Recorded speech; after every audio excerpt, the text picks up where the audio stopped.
It's over! He's done it again! Unbelievable! Oh, straight into the roof of the net. Nice one. Straight down the middle. So a good... Hi, you're watching Firstpost. I'm Rupha Ramani. Let's get started.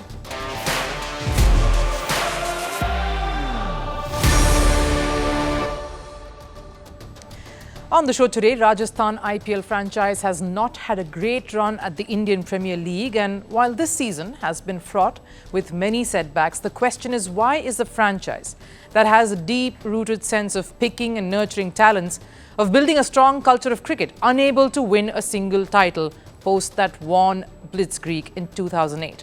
We'll bring you a deep dive into this. Pakistan is boasting of TV ratings going through the roof, but what do the ground realities actually say? Empty stadiums and disgruntled fans. Reason? No biryani being dished out at the venue. Stay tuned for more on this. And could Neeraj Chopra be the reason for superstar pole vaulter and Olympic record holder Armand Duplantis to make an India visit? At the Laureus Awards, Duplantis said Neeraj was the true inspiration. Stay on for more. But first, a look at the headlines on Sports 360. We'll start with cricket and the Premier League. Cricketers and umpires will wear black armbands during the Mumbai versus Hyderabad clash in the city tonight in Hyderabad, mourning the victims of the terrorist attack in Jammu and Kashmir's Pahalgam, which took the life of at least 26 civilians and injured many. A 1-minute silence will be observed, and the match will not feature cheerleaders or any fireworks as a mark of respect. Delhi beat hosts Lucknow by 8 wickets in IPL 2025. Put into bat first, Lucknow posted 159. In reply, KL Rahul's unbeaten 57 and Abhishek Porel's half-century helped their side move to second position. KL Rahul, who was returning to Lucknow after his bitter fallout with the franchise last year, briefly met the owner Sanjeev Goenka post the win, and that interaction went viral. Moving to football, Manchester City kept their Champions League hopes alive with a 2-1 win over Aston Villa in the Premier League. Bernardo Silva opened the scoring for City. Marcus Rashford equalised for Villa in the 18th minute. Matheus Nunes scored the winner in stoppage time. After the win, Man City moved to third spot on the points table. In tennis, world number 1 Yannick Sinner has equalled Spanish great Rafael Nadal's record even before Sinner returned to professional tennis. Post his 3-month ban, he had held on to his number 1 spot for 46 straight weeks. The Italian is now aiming to break Novak Djokovic's record, who held the pole for 53 consecutive weeks in his first spell as world number 1. And Luka Doncic and LeBron James guided LA Lakers to a 94-85 win over Minnesota Timberwolves in playoffs round 1, game 2. Doncic scored 31 points and James supported with 21 to help Lakers tie the series 1-1. The third game will take place on the 26th of April.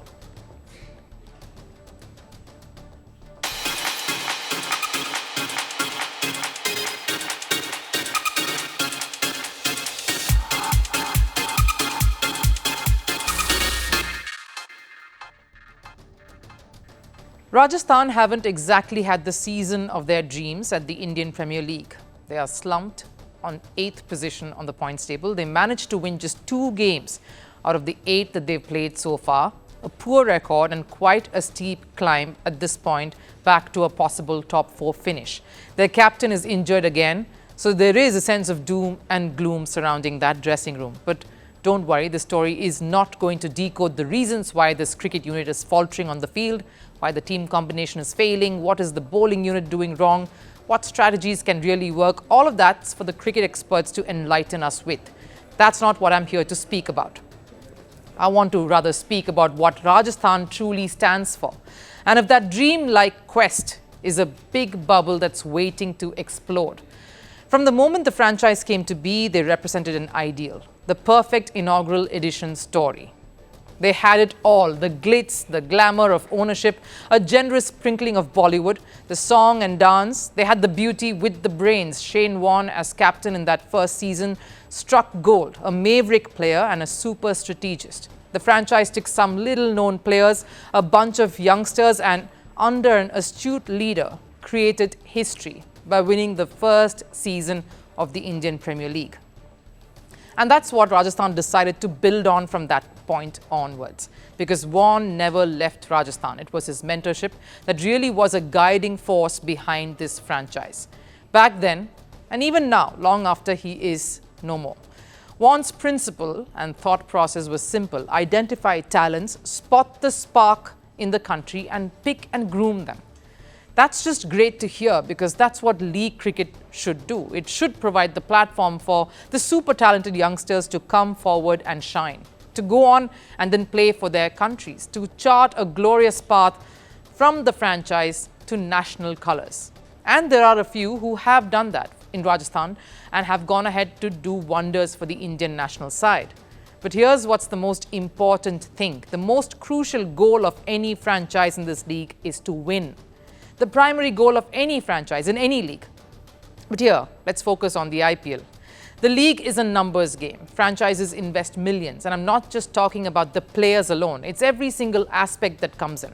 The venue, the logistics, which involves stay, travel, merchandising, hotels, branding, marketing, match day preparations, camps, and all the surround sound that goes with it. The list is endless. There is so much that goes into shaping a squad every year round. The obvious question at the end of all season would have to be, where are we at? What have we achieved? What have we earned? And how are we cutting our losses? Rajasthan has managed to unearth promising talents, no doubt. Their captain being one paramount and first, who has been brilliant. He has left an impact on the global stage, but has that given them a win in the Indian Premier League? Take Riyan Parag too, another promising youngster who Rajasthan have invested a great deal in. He has shown glimpses of the kind of leader he can be, sure, but the losses have clearly overwhelmed the young skipper already. Yes, it's just the start and the journey definitely is long, but Rajasthan needs results. Rajasthan have invested so much in youngsters over the years. What have they gotten out of it? It's been 17 years since they've won an IPL, and they always showcase this as if it's their strength. It is some great charity that they're doing for the game, but it is not. You're here to compete. Yes, especially because this is a franchise that believes in the preservation of the sport and the growth and success of true talent, picking and shaping young minds. But that's for academies to do. Franchises need to win, show results. Rajasthan has had a tough time in the league since that win in 2008. They've not had too many memorable campaigns since that early spike. A string of 6th and 7th place finishes till an inflection came in 2013. Again, Shane Watson stepped up for them that year. Some near misses for the next few years after that, before plummeting to a 7th place finish in 2019. They came close to making a second title in 2022 when they reached the final. A great season with the best firing for them from the skipper Sanju Samson to the youngster Yashasvi Jaiswal and the senior swashbuckling Joss Butler. Another strong season, but finishing third last year again. So where's the larger plan?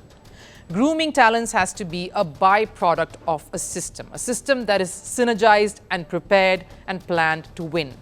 All of this, coupled with some bold yet questionable choices, have made Rajasthan's campaign this year as well to another one that will have to unfortunately be written off. As here is a team that is loved.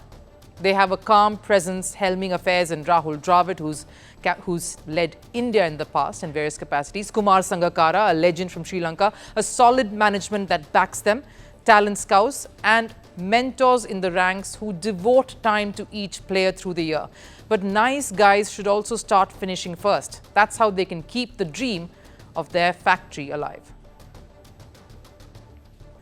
The Pakistan Super League, or the PSL, is in its second week of the 2025 season, but the tournament is already turning out to be a bit of a disappointment. Pakistan Cricket Board, or the PCB, is claiming there is a rise in TV viewership, but ground realities say otherwise. The lack of crowd turnout at the stadiums is raising concerns over the dwindling interest for cricket in the country. And what's more shocking is one of the reasons for this. Apart from the lackluster showing of some of the prominent names, what's deeply bothered and troubled Pakistan fans is the absence of a particular dish at the stadium, adding more woes to an already dull affair. So what are some of the reasons then why PSL has failed to really attract its cricket-loving audience, their locals? And there are many. Let's look at the cricketing side of things first. One-sided matches, low second innings totals, and the failures of their star players, the ones who impact the success of any league and really draw the crowd, hasn't helped the tournament at all this edition. Babar Azam's individual scores resemble a binary code than a top cricketer's statistics. The biggest star from the country underperforming has been a huge setback for the league, resulting in the low crowd turnout. Sure, the PCB claims there is a rise in viewership on television, that too by an unprecedented 826%. But PCB can't whitewash the numbers that's visible and from the stadium, particularly in Karachi, because that is for everyone to see.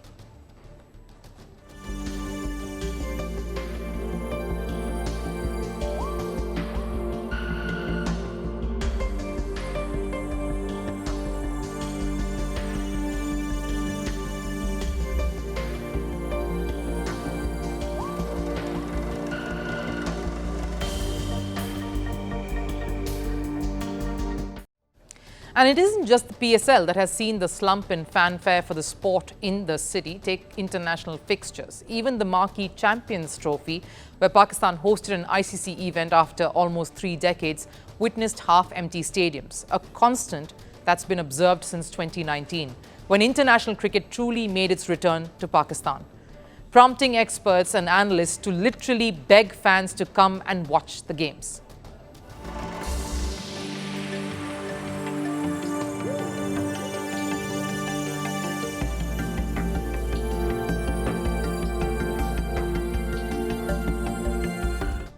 And anywhere in the world, improving the standard of the sport and the quality of the stadiums, the viewing experience, would do some damage control, but not in Pakistan.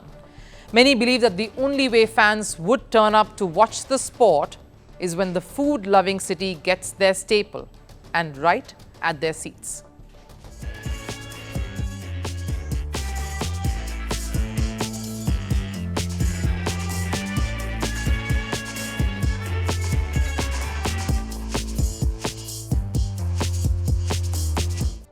Simple solution: bring back biryani, a spicy meaty rice dish to get the crowd back. I've got to admit that's one way of attracting the spectators to the stadium, but all of this only shows where cricket is headed in Pakistan. If they are at the mercy of a food dish, of biryani lovers to fill up stadiums, then surely that's a cause for concern, especially when their own cricket stars made tall claims about PSL getting bigger and competing with the IPL itself this year. That PSL will lure the IPL audience. Hassan Ali not too long ago made a bizarre statement saying if players in PSL played entertaining cricket, they may just surpass the Indian Premier League too. But to Hassan Ali's utter dismay, that's not happened, because even in those empty stadiums, fans who are actually turning up are eventually turning to the Indian Premier League.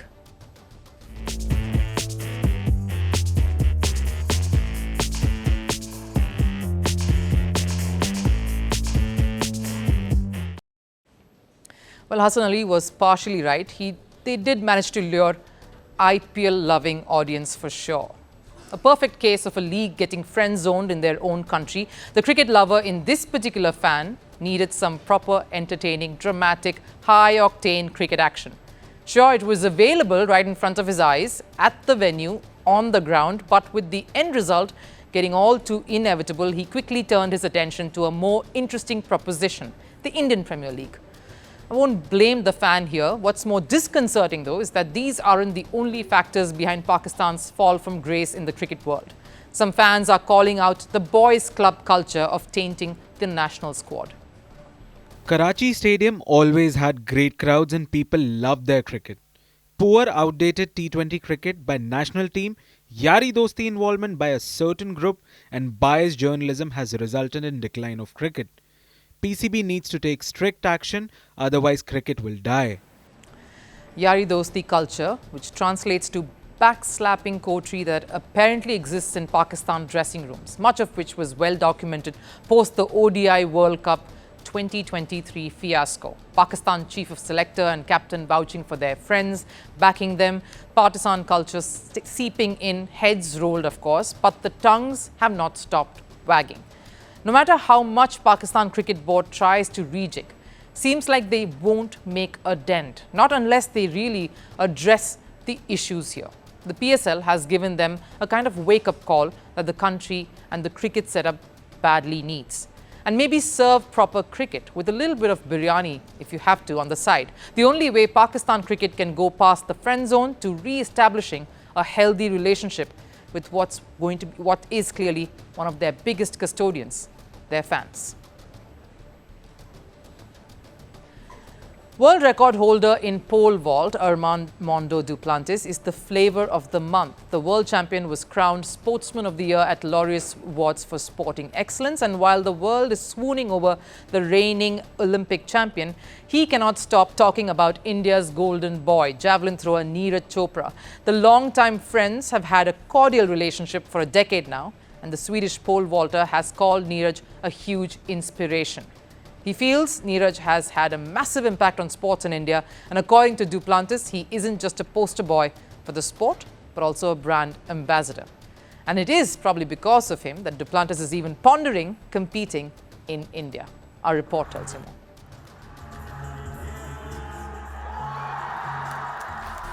Swedish pole vaulter Armand Duplantis has set the bar quite high in his discipline, because whenever the competition organizers do it for him, he just tends to break them.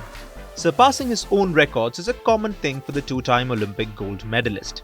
The last 1 year, he has become the world champion, the Olympic champion, and broken his own record multiple times. It's like every time he takes the field, he's not just going to break hearts, but the record he himself set. And while he has inspired many across the globe, the Swedish star seems to be looking at India's star javelin thrower Neeraj Chopra. He's a huge inspiration. I love what he does. I think he's a really talented and great athlete. What he's doing for sports in India is really an amazing thing. This admiration between Duplantis and Neeraj did not develop overnight. Post the Paris Olympics, when the duo had a successful campaign, the two gave the sporting world a moment to cherish. They not only posed for the Pabs during their visit to a golf tournament in Switzerland, but they tried their hand at the sport too.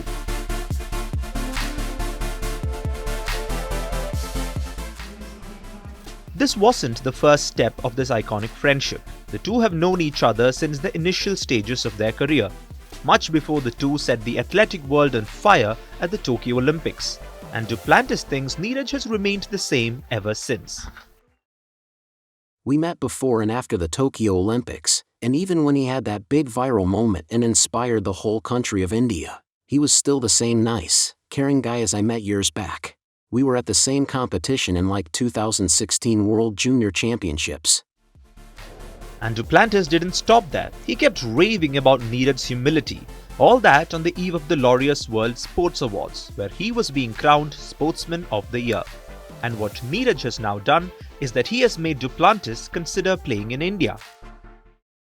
The best thing would be to just compete in India and be able to show the Indian people what I can do. I would love to come, jump and experience the culture. That's big-time bucket list. Quite clearly, Neeraj's impact has been beyond just the sport. Sure, he's a trendsetter in his discipline, a two-time Olympic medalist and plenty of silverwares, but maybe the biggest achievement is promoting brand India, because he could very well be the reason that India gets to experience Armand Duplantis breaking yet another record in front of the sports-crazy nation.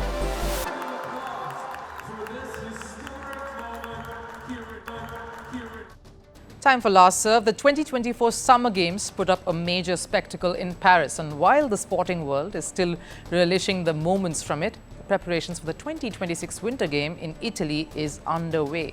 The torch for the Milano Cortina event was unveiled. Take a look.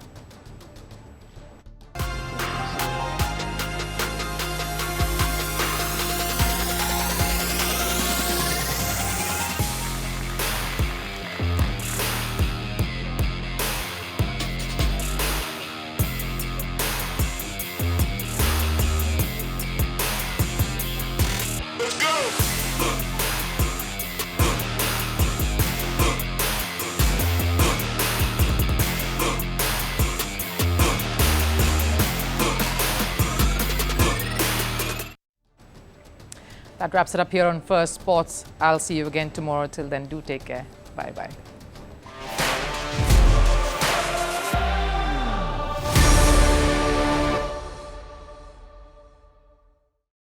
greeting you with aloha and namaste. No, I love India. Presence, occupation of a territory by another country pertains to India, what we saw in Kashmir. How do you see Trump's America? Yes, the current administration behaves differently from the previous administration.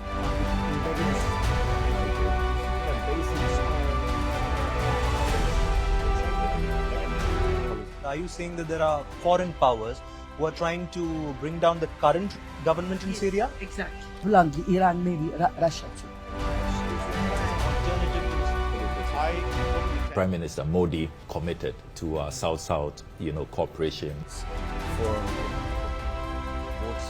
Not over 50%. Is Ukraine prepared to pay the price for that peace? No compromises at the cost of territorial integrity and sovereignty.